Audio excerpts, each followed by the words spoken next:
तो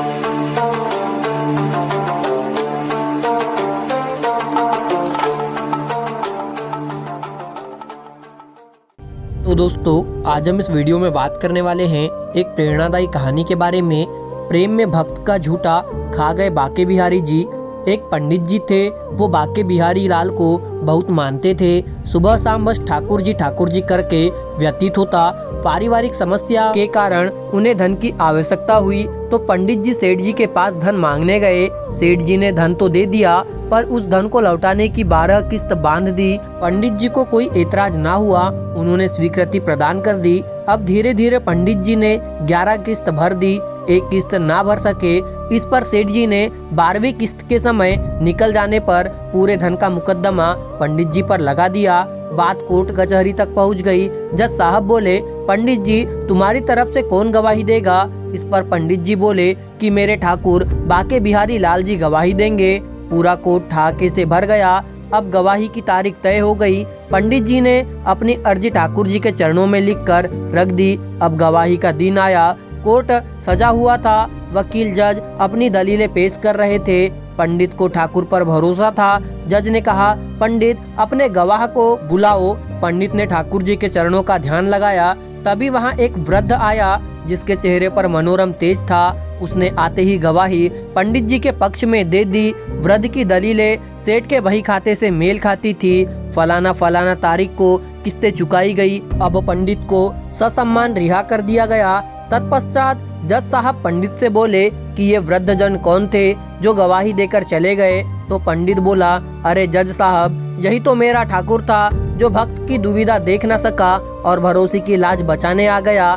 इतना सुनना था कि जज पंडित जी के चरणों में लेट गया और ठाकुर जी का पता पूछा। पंडित बोला, मेरा ठाकुर तो सर्वत्र है, वो हर जगह है। अब जज ने घबराकर काम धंधा सब छोड़ ठाकुर को ढूंढने निकल पड़ा। सालों बीत गए पर ठाकुर ना मिला।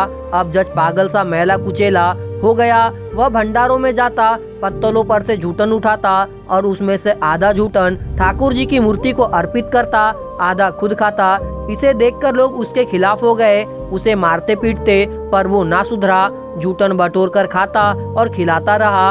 एक भंडारे में लोगों ने अपनी पत्तलों में कुछ ना छोड़ा ताकि ये पागल ठाकुर जी को जूठन ना खिला सके, पर उसने फिर भी सभी पत्तलों को पोंछ पाछ कर एक निवाला इकट्ठा किया और अपने मुख में डाल लिया। पर अरे ये क्या, वो तो ठाकुर को खिलाना ही भूल गया।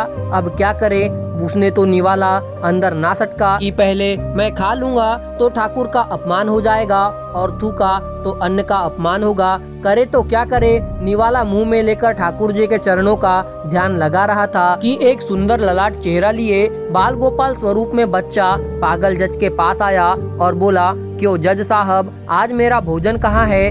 जज साहब मन ही मन गोपाल छवि निहारते हुए अश्रुधारा के साथ बोले, ठाकुर बड़ी गलती हुई आज, जो पहले तुझे भोजन ना करा सका, पर अब क्या करूं? तो मनमोहन ठाकुर जी मुस्कुरा कर के बोले, अरे जज, तू तो नीरा पागल हो गया रे। जब से अब तक मुझे दूसरों का जूठन खिलाता रहा, आज अपना जूठन खिलाने में इतना संकोच। चल निकालने वाले को, आज तेरी जूठन सही। जज की आंखों से अविरल धारा निकल पड़ी जो रुकने का नाम ना ले रही और मेरा ठाकुर कहता कहता बाल गोपाल के श्री चरणों में गिर पड़ा और वही देह का त्याग कर दिया। और मित्रों, वो पागल जज कोई और नहीं, वही पागल बाबा थे जिनका विशाल मंदिर आज वृंदावन में स्थित है। भाव के भूखे है प्रभु और भावी एक सार है और भावना से जो भजे वो भव से बेड़ा पार है। दोस्तों, आपके लिए बहुत मेहनत से पोस्ट लाते हैं। एक लाइक जरूर करें और कमेंट्स करके जरूर बताएं कि वीडियो आपको कैसा लगा और चैनल को सब्सक्राइब जरूर से ही करिएगा।